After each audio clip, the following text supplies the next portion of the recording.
Hey guys, welcome back to the channel. Today we're going to be doing something a little bit different. We're going to be talking about the fall and rise of Japanese technical excellence over time.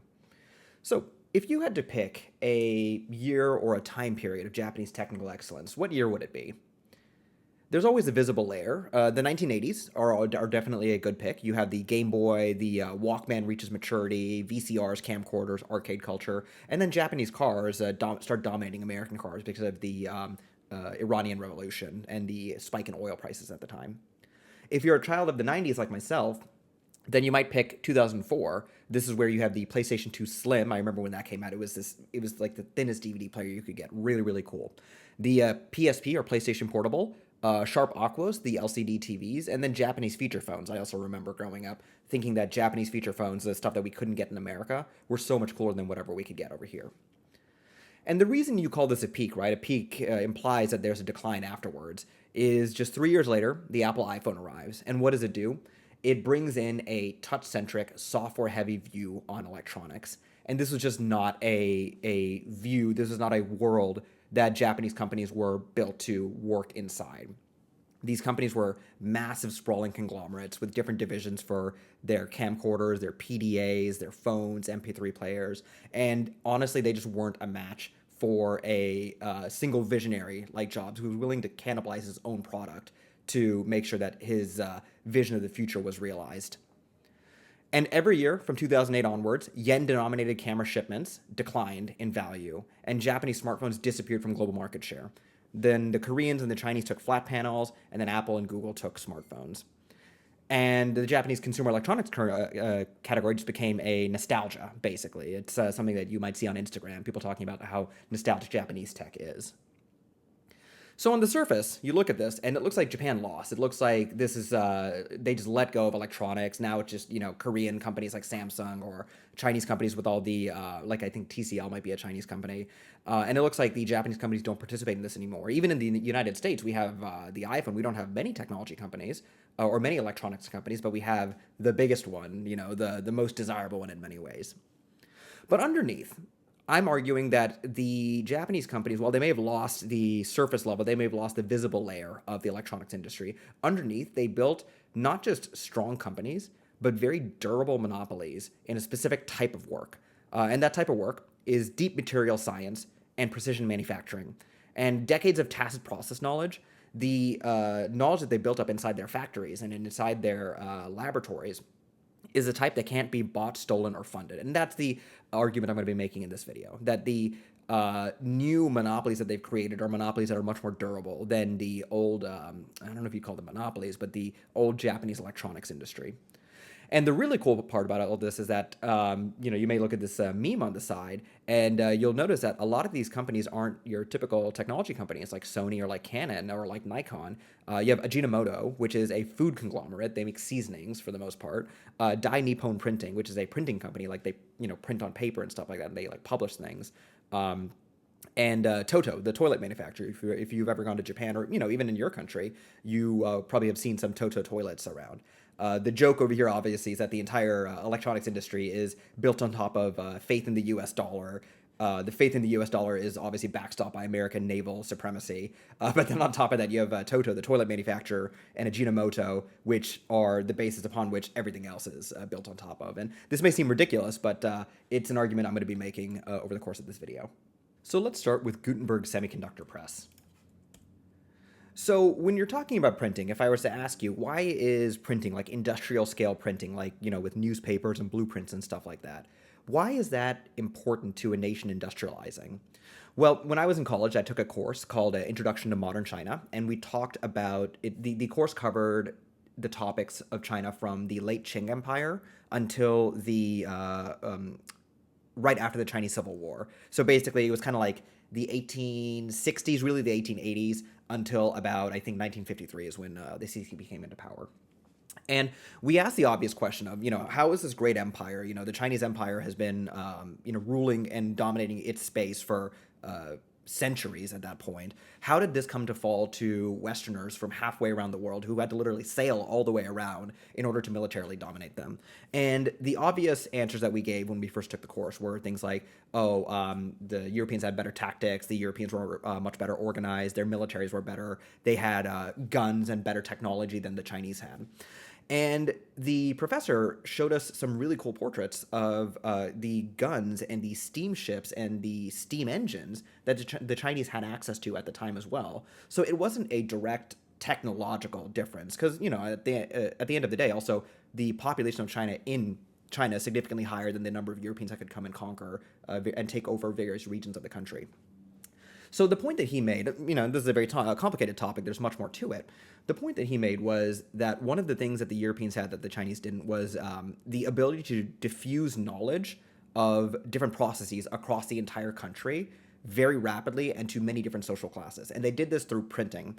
And in China, there was not an advanced printing industry at the time. And, what does printing let you do? It allows you to take the brilliance of a couple of people, such as, engineers and doctors and lawyers, and diffuse that across the entire country. China had engineers and they had doctors and they had lawyers, and they had steam engines and ships and modern weapons. But the deeper weakness is that this technical knowledge did not scale in China. They lacked the systems to turn that expertise into mass industrial capacity. And the imperial exam, if you know about your Chinese history, you'll know they had this imperial exam that was able to select for elites. But that's all it did. It just selected for elites. It didn't select for kind of the mass middle class you need of your bureaucrats, your engineers, your lawyers, who are not elite, but are smart enough to run your factories and stuff. They did not have a system to do that, and they did not have a system to mass educate people in that way, and that's where printing becomes very important. So you look on the picture on the right over here. This is an example of a Chinese printing press in the 1880s, and this is a European one from around the same time. So the Meiji Japan, so this is Japan, the Japanese Empire at around the same time. They look across the strait and they see, this is we do not want to be dominated by the Westerners as well. So they knew that they needed to do many things. One of which was mass-produce knowledge, things like textbooks, legal codes, banknotes, maps, engineering manuals, and modernization required institutions that could reproduce authority at scale. Things like passports, things like tickets. Even laws, right, have to be printed out and distributed across the populace. And this was the world that Dai Nippon Printing was born into, otherwise known as DNP. So it was founded to print, but printing at the time meant replication of patterns at scale. And this is what printing is at its core. It's not necessarily just ink and paper. The paper is a substrate and the ink is a deposit. The deposit and the substrate can be whatever we want them to be. And this is where the semiconductor bridge that they eventually get into is technical and it's not metaphorical. So DNPs, so they obviously started printing out things like newspapers, like books and stuff like that. And their move into electronics was kind of just an extension of their work in printing. So after World War II ended, they started printing out stock certificates, and I think they even printed out currency for a little while. But then eventually they started to see that all of Japan was starting to build electronics at scale. They had a lot of very cheap and well-organized labor. And this is where the leadership at DNP saw that semiconductors are in part, a problem of reproducing patterns with extreme precision onto a substrate. Again, a substrate just means a surface. So DNP already knew how to align layers, etch materials, control surfaces, stuff like that. And color TV shadow masks, so these are, it's part of like an analog TV basically, became a bridge from physical printing of ink onto paper into electronics. And they realized that their core skill was not putting ink onto paper. Their core skill was the ability to repeatably physically pattern things. And so you look at Dai Nippon Printing today, and today it is still a printing company. They still do print out, ink on paper. But they have a top-level share in photomasks, which are they're part of the semiconductor manufacturing process, and they're the master plates used to transfer circuit designs onto wafers. The merchant market, so this is sales to external chip makers without in-house production. They are one of the top manufacturers in that. And they're the world's only manufacturer in master templates for nano-imprint lithography, which today is not widely used, but shows some promise for the future. And they're not really sitting on their laurels. They are also developing glass core substrates, which is, again, remember, a substrate is just the thing you print onto.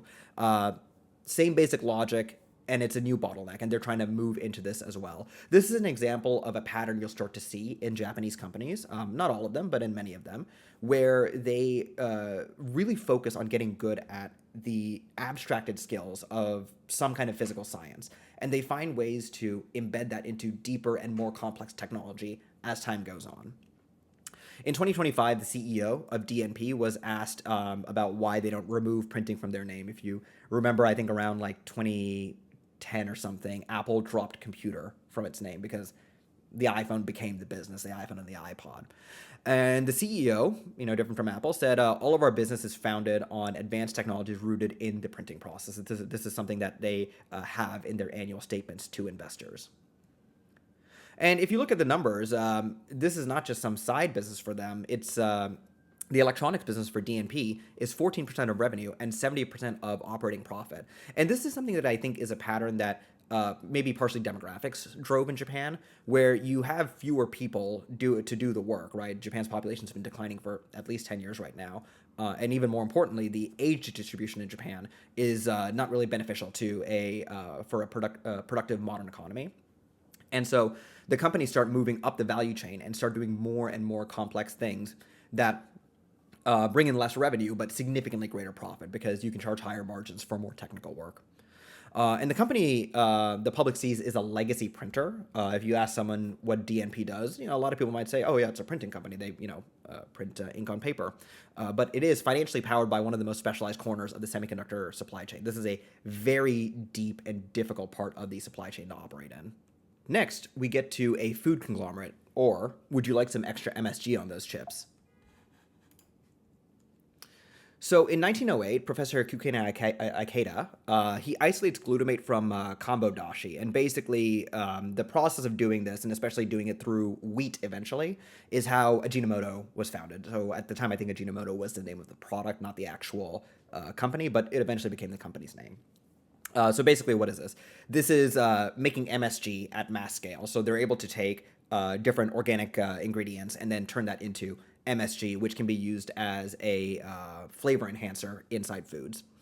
And you might be wondering, okay, how does a food conglomerate, how does a food manufacturer, more than that, how does a seasoning manufacturer turn into an electronics company or a company that is integral to the electronic supply chain? And their core competency is amino acid industrialization, not seasoning. And amino acids are very important because they oftentimes are the things inside food that help your tongue determine the nutritional content of food. Amino acids are present in things and can help your tongue determine if something is rotten, if something has a lot of protein inside it, stuff like that. And umami is the flavor that MSG elicits in your tongue. It's very common in a lot of Japanese foods. So the extraction, purification, synthesis, fermentation, and mass production of molecules is basically what Ajinomoto actually specializes in. It's not food and packaging. That's kind of the surface level of what they do, but the actual thing they specialize in is in molecular science, dedicated to amino acids specifically. So the chain that they use to actually get into the electronics industry is that in the 1950s, you'll notice a lot of these Japanese companies don't talk about a lot of what they were doing in the 1930s to 1940s. But in the 1950s, MSG synthesis produces a chemical intermediate as a byproduct, and that intermediate was redirected into epoxy resin for curing agents. Now, what happened was in the 90s, Ajinomoto creates something called Ajinomoto buildup film, and it's adopted by major semiconductor makers. And basically what this does is it's a insulating film to insulate the semiconductor inside itself, which was used to replace the earlier resins that were used that weren't nearly as good as ABF is at doing what it does. So it's designed as part of the semiconductor packaging stack. This is not the part that people oftentimes talk about. They, kind of talk about packaging as if it's easy to do, but it can be very complicated as well. And it's used by companies like Ibiden, Unimicron, and Kinsus. And these guys are the ones who produce a lot of stuff for NVIDIA and Apple eventually, the packaging for NVIDIA and Apple chips eventually. And you might be asking yourself, hey, if it's like packaging, is it like a box? Is this something that's a commodity, very easily replaceable? And it really isn't. And we know that because ABF, Ajinomoto, they actually work very closely with the suppliers in order to design a specific ABF for every process that they need. And every time that they change anything in their process, it requires requalifying. And what is qualifying? Qualifying is a process that a manufacturer goes through in order to prove that whatever they produce will not cost more, will not cause more defects, will not reduce yield. And this process takes months, if not years, to go through. And oftentimes, once you're qualified as a manufacturer, unless you really screw up, it is not that no one is really incentivized to change manufacturers from you because the process of requalifying can be so difficult. And because unlike software in factories, when you mess up something, you lose real time, and that's time that you can't get back oftentimes. And we know this because Ajinomoto, in their own annual disclosures, talks about the sales methodology they use. It's called SAVE, or Solution Access Value Entanglement. The entanglement part is the part that we really care about. How are they building a durable monopoly in what they're doing? And AFT, which stands for Ajinomoto Fine Techno, it's the division that actually makes ABF. They embed with customers from a product development stage. So this is not just a film that they create and then throw on their suppliers. These suppliers are embedded with them in the actual development phase of the product. And the mode is relational and qualification based. It's not just chemical. If it was just chemical, then the patents could be stolen, or the designs could be stolen, the process could be stolen, and then you could go just build it somewhere where labor and supply chains are cheaper. But the fact that the suppliers are embedded in the supply chain means that, and the fact that there is qualification means that there's a much stronger moat, which gives them a durable monopoly in this field. And alternatives do exist on paper, but they still fail in practice, and no one wants to disturb a package that already works. This is someone quoting what NVIDIA and Apple have said further down the line. And kind of like DNP, ABF forms only about 5% of the Ajinomoto Group's revenue and 20% of business profit. It's a legacy business supply. Legacy business supplies are the ones that actually drive most of the revenue, but a lot of the profits driven by stuff like Ajinomoto build-up film. And you can see what happened if you look across their annual reports. They moved ABF. They didn't really know what to do with it, and they didn't really know the monopoly that they had in their company. And they moved from specialty chemicals to life support to healthcare to functional materials to ICT eventually. And I think they did this over the course of 10 years. They just kept moving the division that was handling ABF for a while. And the interesting thing about this is that Ajinomoto did not set out to become a semiconductor choke point. So this is very different from DNP, which very deliberately set up their electronics business, maybe not to become a choke point, but to become necessary in the process, and in the process becoming a choke point. Ajinomoto kind of just created this thing and accidentally stumbled their way into a monopolistic position inside this industry. And in 2025, now they know what they have, and we know this because Shigeo Nakamura became the president of Ajinomoto, and he is one of the original researchers on ABF in the 1990s. So this is a company, again, that started off as a food conglomerate and then eventually moved into a very important choke point in the semiconductor manufacturing industry. And one reason we know this is as important as it is that various private equity firms in the West have taken a keen interest in what Ajinomoto and other Japanese companies have been doing, because they see that the Japanese companies are not charging extortionate prices for what they're building, but they hold a chokehold on a very specific, important part of the supply chain, where if they didn't make what they did, or if their yield was lower for a year, then you would see fewer iPhone chips eventually. Now we'll talk about something a little bit funnier: toilets. So TOTO was founded in 1917, and they make ceramic sanitary ware, otherwise known as toilets. And they've been doing this for about a century, and its main business is still toilets. If you go to Japan and you use a Japanese toilet, there's a good chance that it's a TOTO toilet. And if you use the Japanese toilets, they're quite nice, I will say. But understanding TOTO means understanding what a toilet actually is. If you think about it, or if you didn't think about it, I guess, you would think that, it's a toilet. It's been around for 100 years. I've seen toilets from 50 years ago. They look the same as toilets today. But what really is a toilet? It is a high-end ceramic, or a high-end ceramic toilet is not like a plastic appliance with plumbing attached. It's a large, curved, hollow, glazed ceramic object that has to be manufactured to very precise dimensional requirements and specifications without cracking. And it can't crack, it can't warp, it can't leak or fail. This would be noticed by customers very, very quickly. And the process takes about 13 steps. So I've listed some of them on the slide over there. And each step is a constraint that the company has been learning to manage over a century. So it's not just about manufacturing the toilets. It's not just about manufacturing them to a high degree of precision. It's also about getting a good yield out of the materials that you put in. It's like the old saying goes, right? Any idiot can make a bridge stand it takes an engineer to make a bridge that barely stands. How can you make a bridge with the fewest materials possible at the highest, yeah, I guess, yield in this case? Same thing with toilets. And you might be wondering, okay, how does that transfer to the electronics business? Again, this is another semiconductor example. TOTO makes these things called electrostatic chucks, or ESCs. And they're ceramic discs that they hold the silicon wafer in place during chip etching, and they use electrostatic force to do that.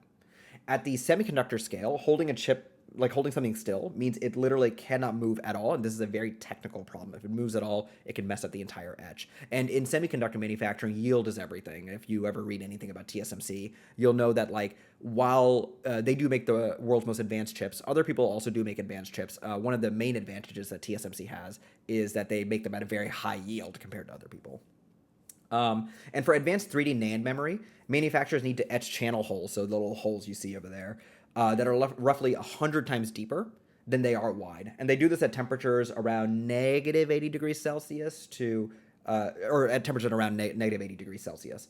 A 2-degree temperature variance across the wafer surface can kill the yield. And killing the yield is the worst thing you can do in semiconductor manufacturing because all of the equipment in semiconductor manufacturing is very expensive, and every chip you do not successfully produce with this equipment is, hundreds, thousands, millions of dollars lost. If you've ever looked at ASML, the company that produces the EUV lithography machines for TSMC, you'll see their machines are extremely expensive, and so yield is very, very important.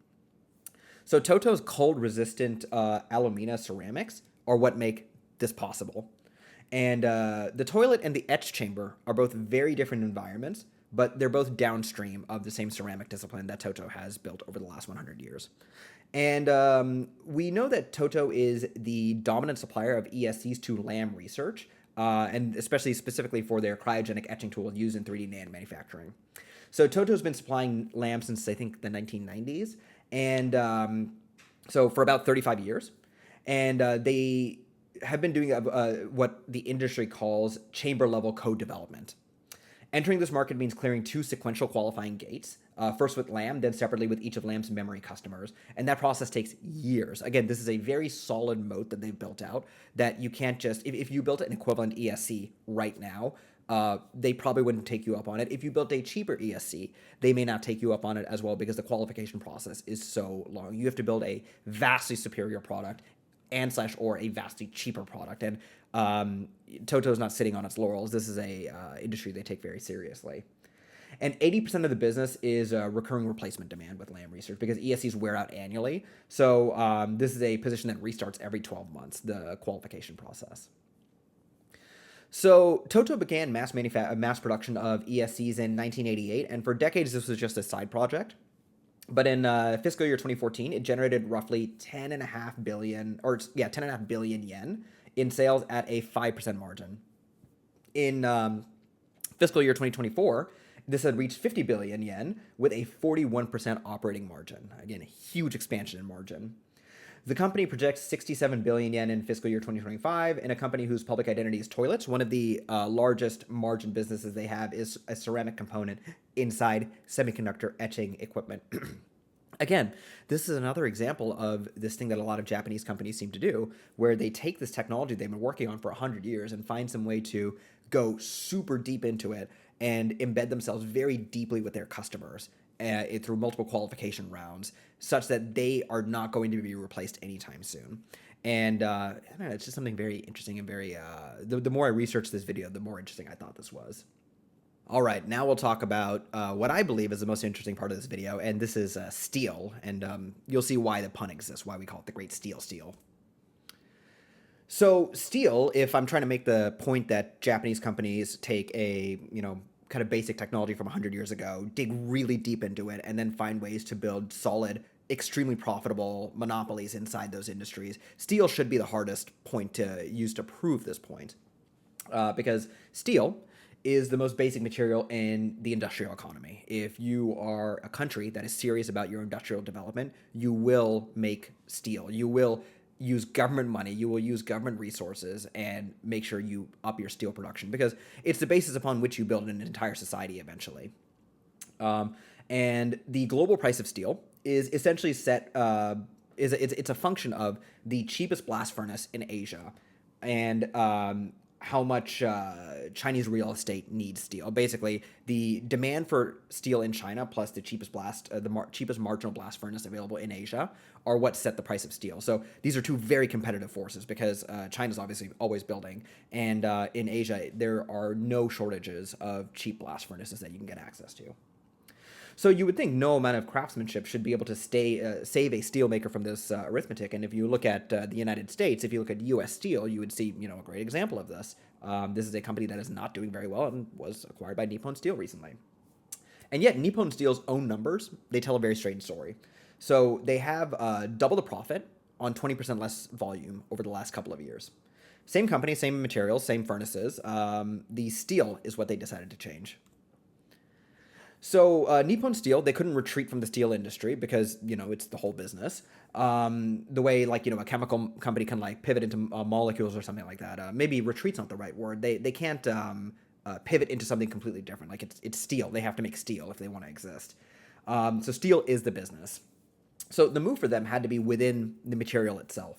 And so the company systematically shifted its product mix towards grades where metallurgical science creates differentiation. So if you were like me coming into this research project, then you would think, steel, how complicated could it be? Maybe there's higher quality, lower quality steel. But no, there's also different types of steel. It's not just a quality issue. There's also different grades of steel as well.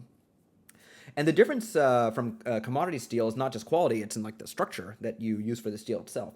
Iron crystals must be aligned in a specific orientation so that the magnetic flux passes through them with less resistance. This is just a very fancy way of saying this is steel that allows electrical currents to pass through it more easily. And that microscopic alignment that is determined by how much energy, or that determines how much energy a transformer can waste as heat passes through it. And this is very important for data centers. This is very important for electrical grids because any wastage over the 30 years an electrical line might be up is can cost a lot of money and can be a lot of waste. So Nippon Steel is not a semiconductor supplier in the obvious sense, but one of the most important end products for a data center are the transformers that are inside it, and they need specialized steel in order to maximize their efficiency. So electrical steel sits inside the infrastructure that makes the semiconductor economy possible. Nippon Steel has this thing called grain-oriented electrical steel. Other manufacturers make it as well, but we're just talking about the Nippon Steel version right now. And every hyperscale data center that trains an AI model or connects to the power grid through a transformer, they use this steel. Nippon Steel is also transferring this technology to U.S. Steel specifically for data center transformer production.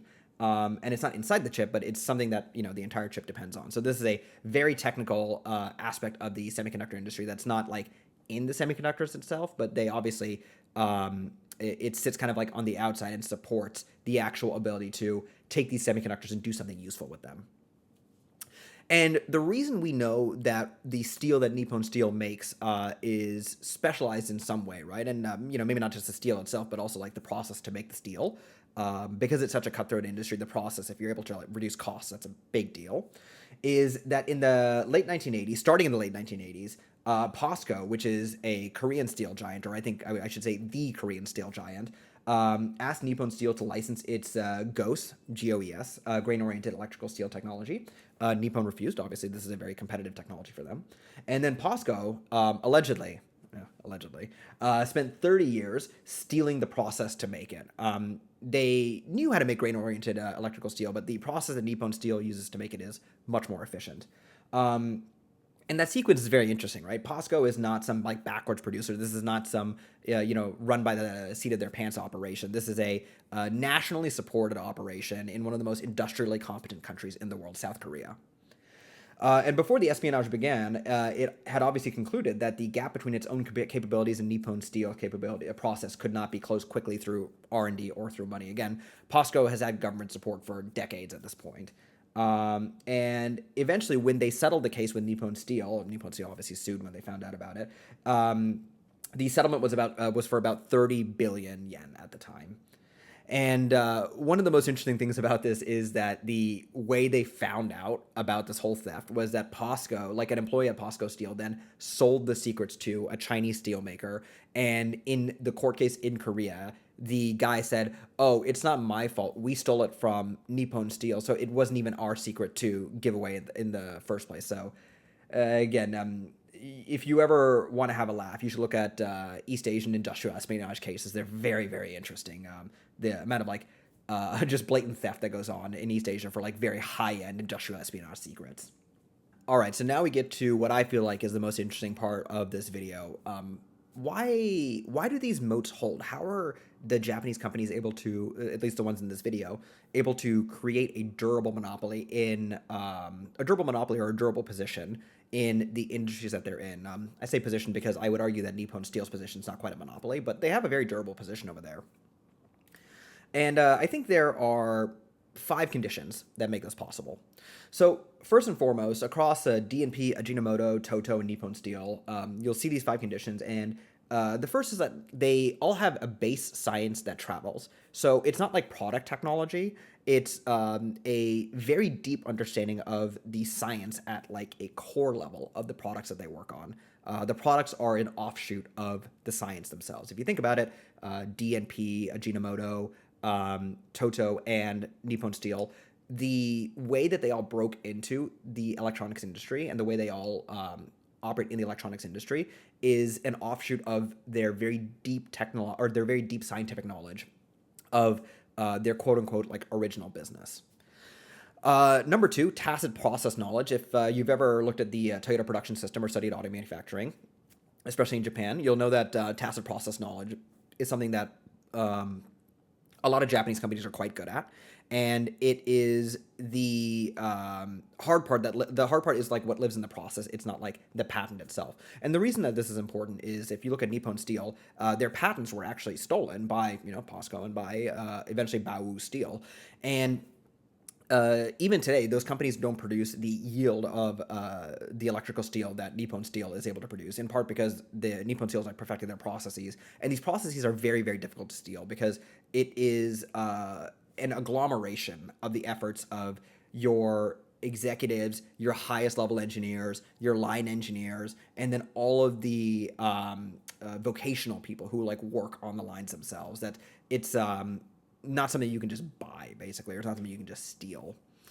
And all of these companies also have a balance sheet that allows them to invest countercyclically. So if you know anything about Japan, you'll know in the 1980s they had the bubble economy, everything collapsed in the 90s. Japanese banks had very toxic balance sheets, and over the next couple of decades, the entire Japanese economy spent a lot of time cleaning up their balance sheets. Like, probably everyone except for the Japanese government, which is one of the most indebted in the world. But these companies, all 4 of them, have very clean balance sheets and very large balance sheets that allow them to be patient capital and allow them to use low leverage with their large internal cash flows. Again, remember, all of these businesses, the majority of their revenues actually derive from the core thing that they were doing before they got into this electronic stuff. And this allows them to invest countercyclically. So this allows them to invest when no one else is investing. This allows them to invest when the industry is going through a slowdown. And one of the benefits of investing countercyclically is you're able to buy assets at a very low price, whether that be people, equipment, process knowledge, patents, whatever it is. So number 3 is a balance sheet that allows them to invest countercyclically. And number 4, this one is potentially one of the most important, and is probably a reason that the Japanese lost the original electronics industry that they were a part of. Is you need concentrated and sophisticated buyers. What does that mean? So you need a customer that is able to evaluate the difference between your product and a competitor's product in a very technical way, and say, hey, this person's product. When I look at the price, the yield, the quality, the reliability of delivery, everything is of higher quality than this other consumer's product. This is very different from consumer electronics, where you might talk to your friend and you may not understand their buying decisions. Well, it's because your friend or anyone is not a sophisticated, concentrated buyer. The mass market are unsophisticated, non-concentrated buyers. So there are fewer than a dozen leading edge fabs, and there aren't 10,000 contractors that they have to work with. The reason that this is important, and we'll get into it in a little while, is that there's a failure mode where one of these companies actually tried to get into a business with that had 10,000 contractors inside it, and they had superior technology, but they were not able to convince the unconcentrated buyers. These buyers were sophisticated but not concentrated. They weren't able to convince them of the superiority of their technology. And then number five, you need identity commitment. And so when competition arrives, you deepen your moat. You don't harvest it and then leave. And so this is kind of like the opposite of a private equity playbook. Private equity companies have no identity commitment at all. They're just there to make money. And so identity commitment is what allows these Japanese companies to build very deep moats with what they do. And you see that in the example of DNP, which calls itself a printing company. And Nippon Steel does not flee steel. They don't just get into financing or something like that. Financing is probably the easiest thing for people to get into. They dig deeper. Knowledge that compounds. This is very important because knowledge is resistant to imitation because it doesn't live in one place. And knowledge is not just like a patent. It's more like the idea behind the patent, all the development behind the patent that allowed that patent to come into existence. It's not just the engineers. Hiring 10 engineers from TOTO does not give you 35 years of code development history with Lam Research, for example. It's not in the machines. DNP, they design a lot of their critical equipment in-house specifically to prevent know-how leakage. So a lot of these companies that are involved in very highly technical work, they design their own machinery because they know that that's part of the knowledge work that they do. Actually, Apple's a tremendous example of this, in that Apple oftentimes will tag equipment in the factories that they operate with in China as Apple use only. This is our equipment, we own it.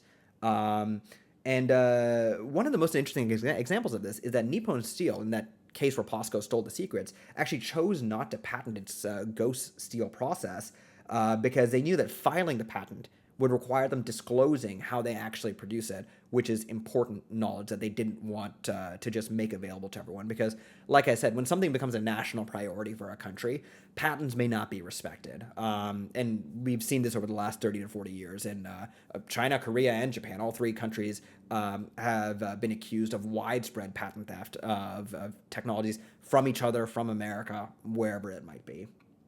And by the time the competitor notices the gap, the leader's not standing still at the point where the chase began. They have moved. This is why knowledge compounding is very, very important.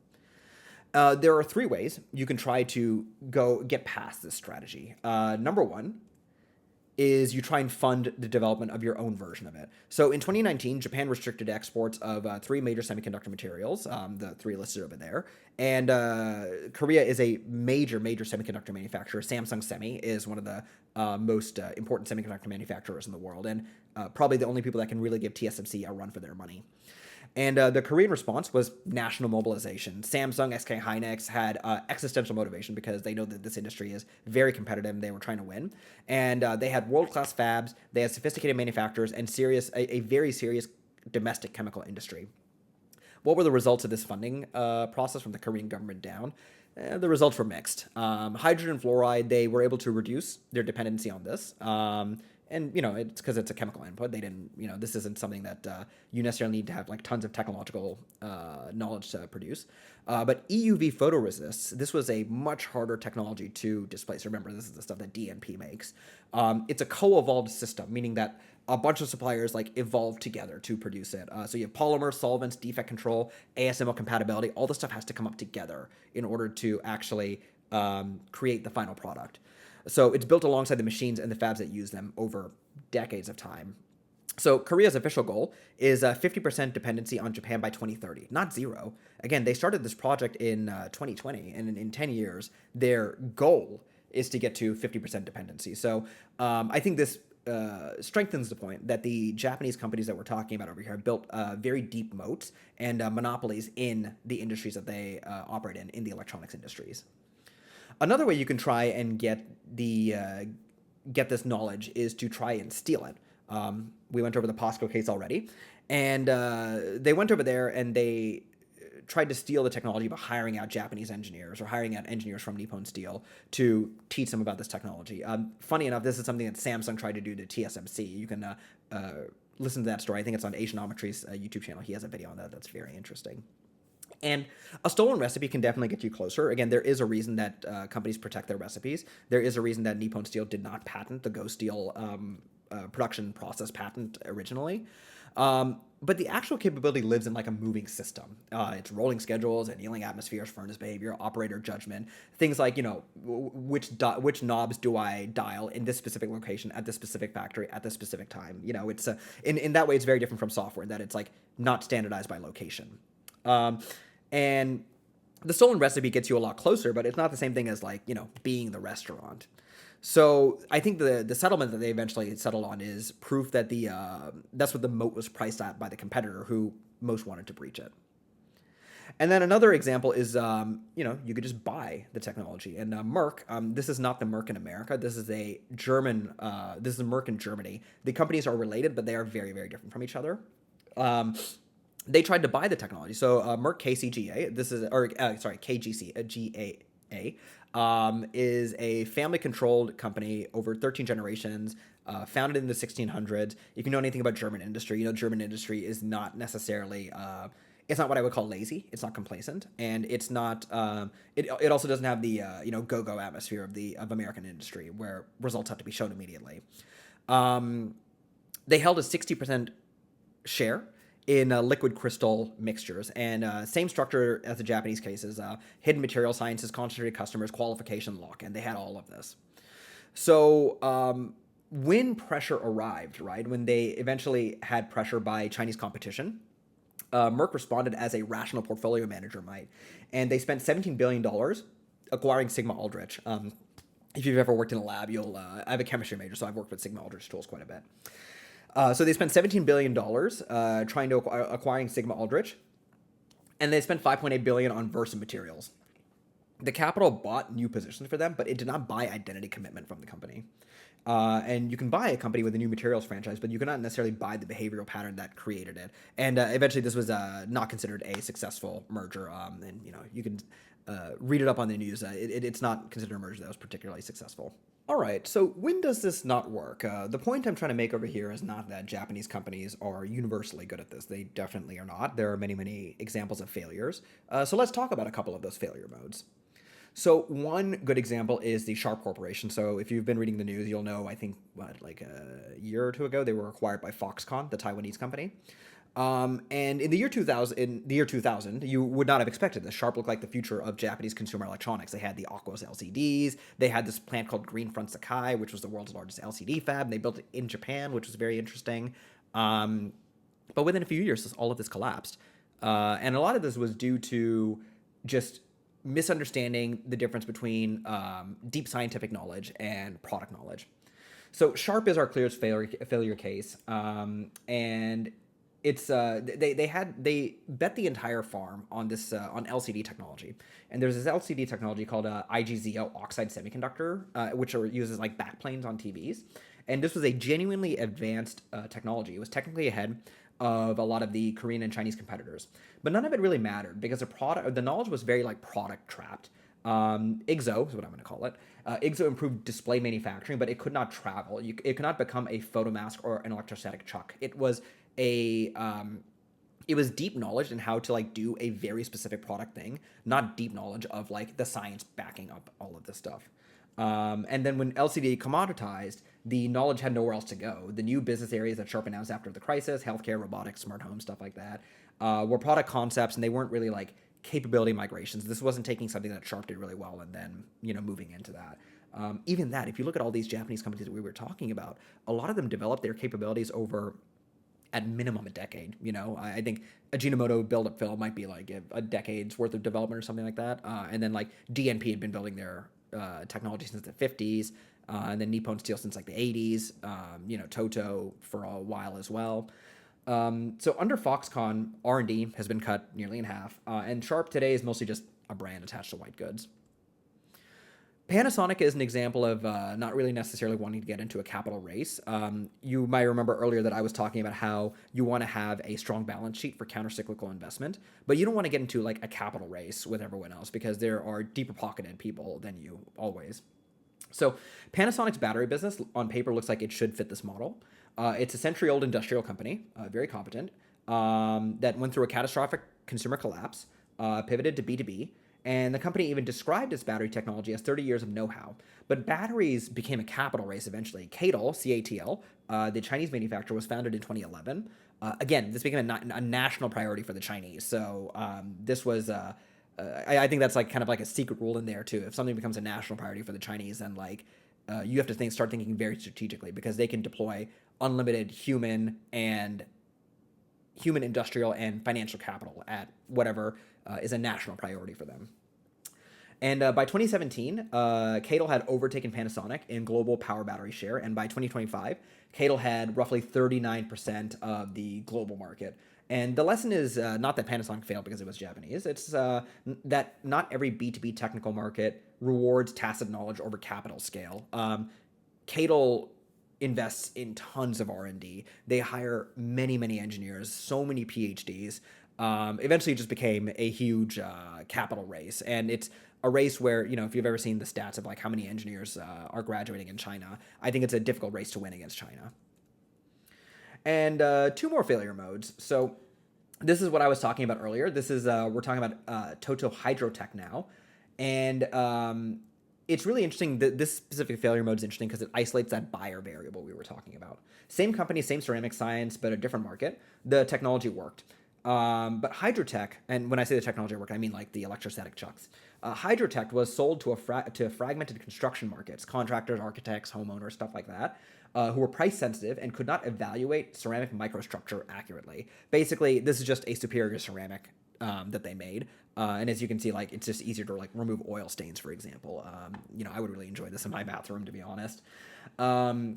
But compare that with electrostatic chucks, right? TOTO sells the same ceramics discipline to Lam Research, whose engineers know exactly why 2 degrees of thermal variance kills the yield. The science is basically the same, but the outcomes are completely different because who you're selling to drastically changes the ability for you to sell a very like deeply technical product. Consumers can be very price sensitive. They may not necessarily care. They may just not be well informed about what you're talking about. You can send a couple of salesmen to Lam Research, or like the medical devices industry works like this. You send a couple of salesmen over, and they can sell a hospital on something. But if you want to sell to tens of thousands or millions of consumers, marketing campaigns. You can't send people one by one anymore. That doesn't work anymore. Social media campaigns. It's a very complicated market to work in. And a good example of this is that like the Merck had a lot of the right ingredients as well, but they treated their materials franchise as a portfolio asset, and when pressure arrived, they just divested from it. That's an example of like identity commitment not working as well. So we started off this video by asking the question, what happened to the Japanese electronics industry? What happened to Japanese technology? And I argue that, yes, while at the visible layer, you remember our first section slide, the visible layer has mostly disappeared, at least in America. I think whenever I travel, I see like Panasonic and a couple of other brands here and there. The visible layer has mostly disappeared. The substrate layer, the thing that everything is built on top of, still very much exists. Every advanced chip begins with a silicon wafer. There are dozens of companies I researched that we did not add into this video. Things like Shinetsu, Sumco. The wafer is patterned using photomasks made by DNP. The chip is packaged on substrates using ABF from Ajinomoto. Memory chips depend on cryogenic etch tools that are made with TOTO's electrostatic chucks. Data centers need steel from Nippon Steel for the transformers. And none of this appears as stuff that like you can see as the consumer because it's all the technology underlying what we see. And I think that B2B sales aspect of it is something that the Japanese companies succeed quite well in because they have the deep technical expertise to sell to technical consumers. So what is the point of this video? What am I trying to say over here? The lesson is not that Japan lost and came back. It's that the visible layer dissolved and the durable layer, which was not the same thing at all, stayed. And that continues to stay. And I think it's something that these Japanese companies can stay in for the next couple of decades. These are very durable monopolies that I think are very difficult to break into.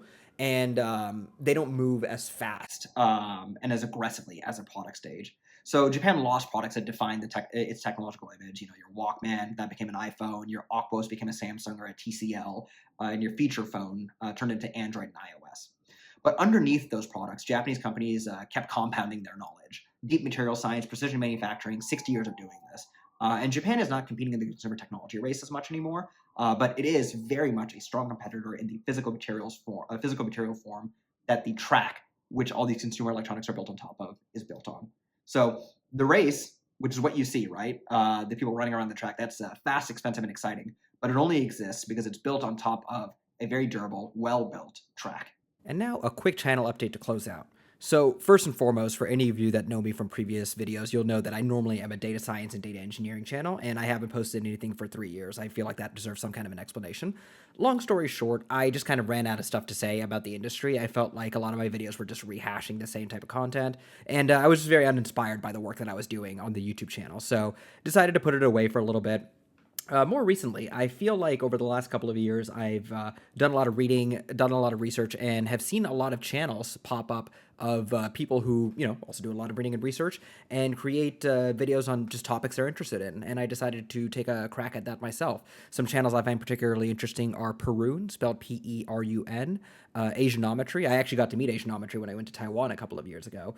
But I'm using these channels as kind of a model for how I want to do this going forward. It's going to be it's just going to be about general knowledge topics I'm interested in.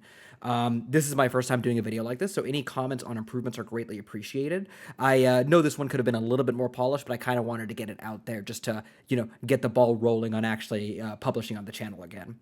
And I also have a Substack, which is going to be basically exactly what I post on the channel, just with a little bit more depth and with some depth that's easier to communicate over writing than it is in video. So feel free to subscribe to that. It's completely free. And yeah, it'll just be more about what I talk about over here. So I hope you found this interesting. If not, or if you did, please leave a comment below. If you are interested in any topics for future future videos, feel free to post them below. And I hope you join me on this journey.